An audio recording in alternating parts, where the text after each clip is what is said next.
Yo, underdog, crypto. Flipping my bank account. I flip the bag, made it flip like a flip phone. Underdog, crypto. Look at my bank account. Flip my bag, I'm a millionaire crypto. Underdog, crypto. Flipping my bank account. Flip the bag, made it flip like a flip phone. We are here today talking about the Student Loan Forgiveness Program.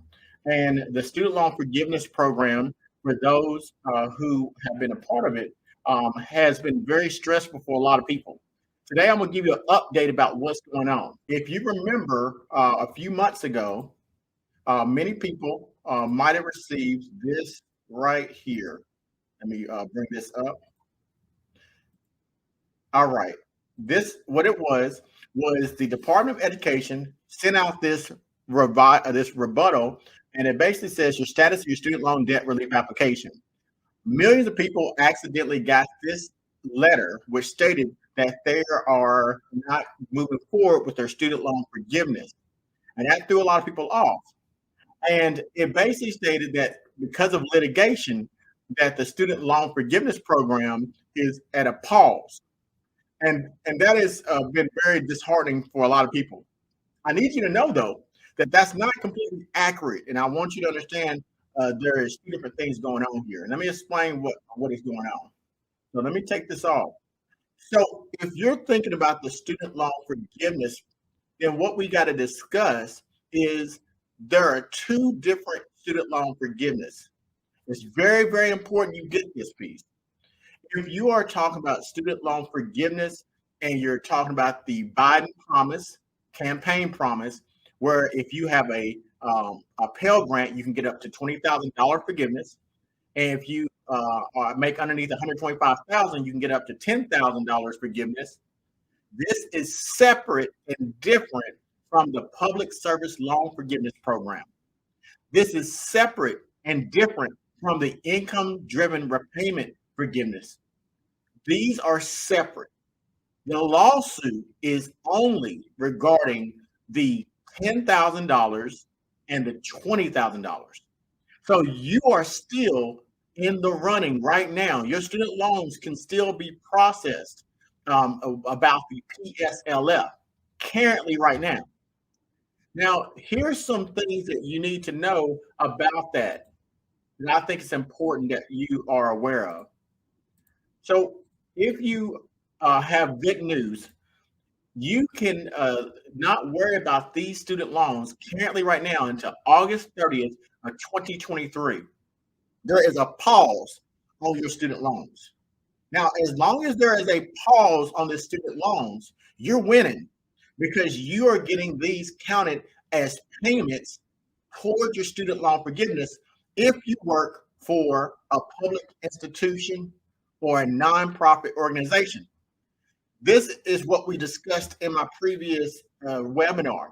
If you work for those two places, a nonprofit organization or public service, every month that this is in a pause will count as a payment towards your forgiveness. So that is a good thing for you.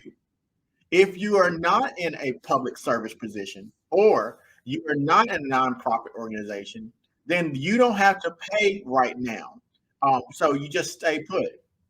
Now, I'm going to get back to that in a moment, but let's talk about this lawsuit and what's going on with it so we can better understand why this is happening and what's going on. So this is what happened. If you look at the lawsuit, what occurred was the Supreme Court is set to decide whether President Biden can do a one-time loan forgiveness for the $10,000 or $20,000. Now, there are legal challenges in Republican-led states currently and groups that are trying to stop the forgiveness. Now, there were two rulings that occurred during that time. The first ruling that occurred was by the Eighth Circuit Court of Appeals. And this was a nationwide preliminary injunction. And this injunction said that the student loan forgiveness program for the $10,000 and $20,000 can't move forward. Then the Fifth Circuit Court of Appeals said that the lower district court ruling vacating the entire student loan forgiveness program would be upheld. Now, this blocked the student loan forgiveness program for the $10,000 and $20,000 only. So let me make sure you understand that. That is only for the $10,000 and $20,000. Currently, right now, there is no contestation to the student loan forgiveness for the public service loan forgiveness or nonprofit organizations yet.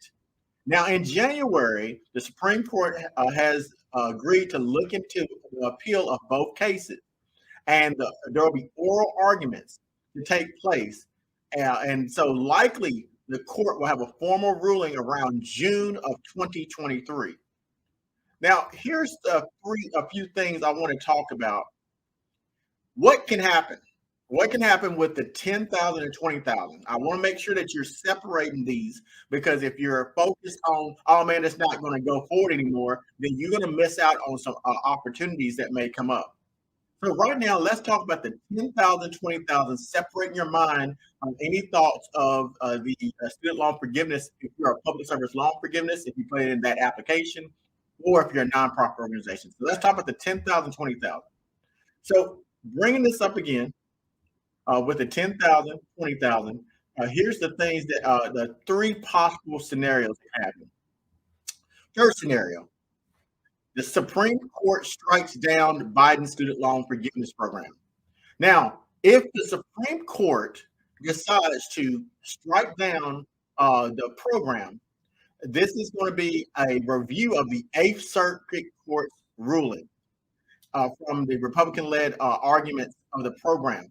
Now, their argument by the Republican-led prohibition against it is that the program deprives states from making money. That's the thing. They're saying that, hey, you forgive these people of their student loans, we can't make any money off of it. It deprives those states, therefore you can't do it. Now, the Fifth Circuit case involves where it excluded from that there's people who didn't get the maximum 20,000. They're saying that they should get their maximum relief, and that's the issue. Now, the Biden administration is saying that both programs are perfectly legal, and it says that the program can work under the HEROES Act of 2003. So this HEROES Act is procedures that during national emergency, such as the pandemic of COVID-19, the federal student loans can be done through the president. So let's talk about that. We got the Fifth Circuit, the Eighth Circuit. You don't have to understand the legal suit, but what you have to understand is both courts said, hey, the student loan program should not exist. We should not forgive $10,000, $20,000 to student loans. So the Biden administration say, wait a minute, under the HEROES Act of 2003, if there's a national emergency, like COVID-19 was considered an international emergency, the president can then take hold and do different things they're not able to do. So that is what the legal suit is about, and the Supreme Court will decide that, probably ruling by late June. Now, so that's the first scenario. If the Supreme Court strikes it down, then the HEROES Act will come into play. That's what they're talking about. Now, let's talk about situation number two. The Supreme Court rules on the technical grounds of the student loan forgiveness. So this is the second thing that could happen. So under this scenario, the second scenario, Supreme Court rules on the technical aspects of it. This is what we should expect. If the Supreme Court rules that the technical aspect is that there is no lawsuit that the states or the Republican-led states can bring up against it, then the issue is standing. Does the states who have complained that taking away this debt will deprive other people from getting the student loan forgiveness that they're owed, is that actually legal? So that's the thing that we're talking about here. So the issue number two, if the Supreme Court rules that the Fifth Circuit and the Eighth Circuit should not be able to get any type of standing, then they'll move forward with the student loan forgiveness. Now, last but not least, let's talk about the third scenario. And here's the third scenario that could happen.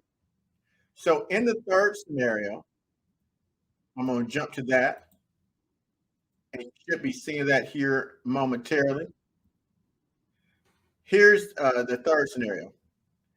The third scenario would be about the FELP borrowers. So the standing of the HEROES Act says this: if the Biden administration is arguing that the borrowers are eligible to get the student loan forgiveness under the HEROES Act of 2003, then the student loan forgiveness could go forward. So right now, if you think about it, there's these three scenarios. One, they strike it down. That's the 10,000, 20,000. Two, they say they're eligible under the act. Three, they say that, hey, let's move forward. So if that happens, then that means the student loan forgiveness program will move forward. Now, here's some things I want to bring to your attention. Make sure you're paying attention to this. If you have student loans and you previously or currently work for the Public Service Loan Forgiveness, or you got student loans and you didn't work for either one, it is essential and important that you do this one thing. Consider not going back to school in order to defer your student loan payments. And this is why. A lot of people are pushing for this loan because they don't want to pay it or they can't pay it. So what they do is they'll start school and they'll get a 6-month in-school deferment, or they'll get a forbearance. Right now, the government has stated that until August of 2023, under the COVID-19 pandemic emergency, that the student loans are in a forbearance status.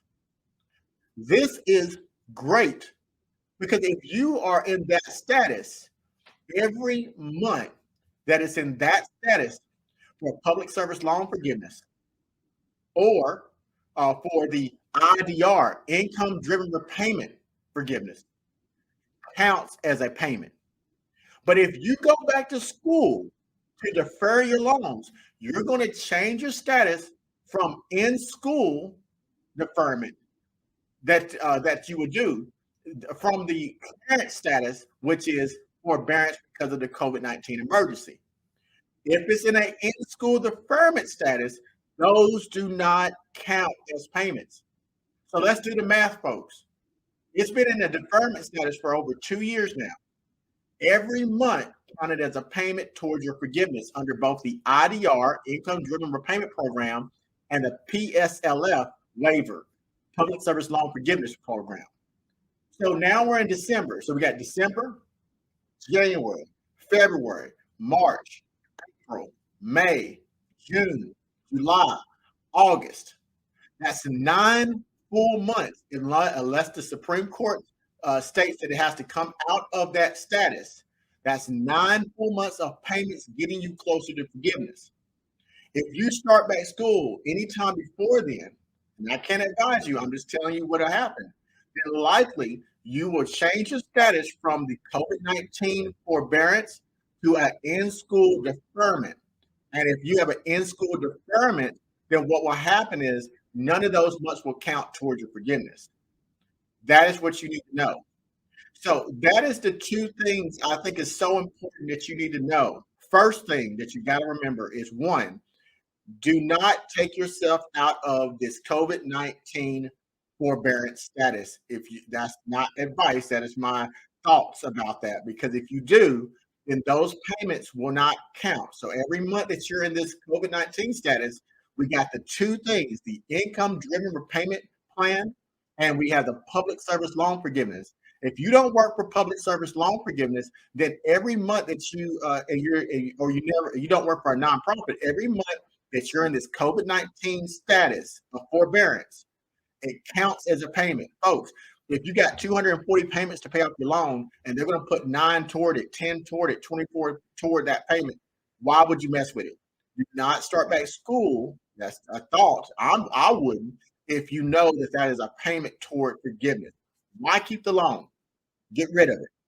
Number two, $10,000, $20,000 forgiveness is all that President Biden's Supreme Court ruling and Eighth Circuit Court. That's what they're talking about. They are not discussing public service loan forgiveness, but likely when the new Congress starts in January, it's probably going to be on the chopping block. So make sure that you are advocating for this because this is about your future, financial future. All right, so I have talked everything I can tell you about the updates, all the updates I have for you about the student loan forgiveness. And on another note, while you're here, this is the metaverse space. Get used to it, explore it. This is where I'll have exclusive content. It won't be streamed on YouTube. It'll be right here in this space, and that way you can get that experience, and I can talk directly to you without censorship. This is the wave of the future. You have VR glasses you can put on. You can be in this room. This particular space you can use to karaoke, DJing, streaming music, audio, conferences. The world's the limit. So while you're here, after this over, why don't you go explore, walk outside, look around. Thank you for coming to the Underdog Metaverse channel. I appreciate everyone being here. And until next time, this has been your boy, the Underdog Research channel on the Underdog Metaverse community. Take care, everybody.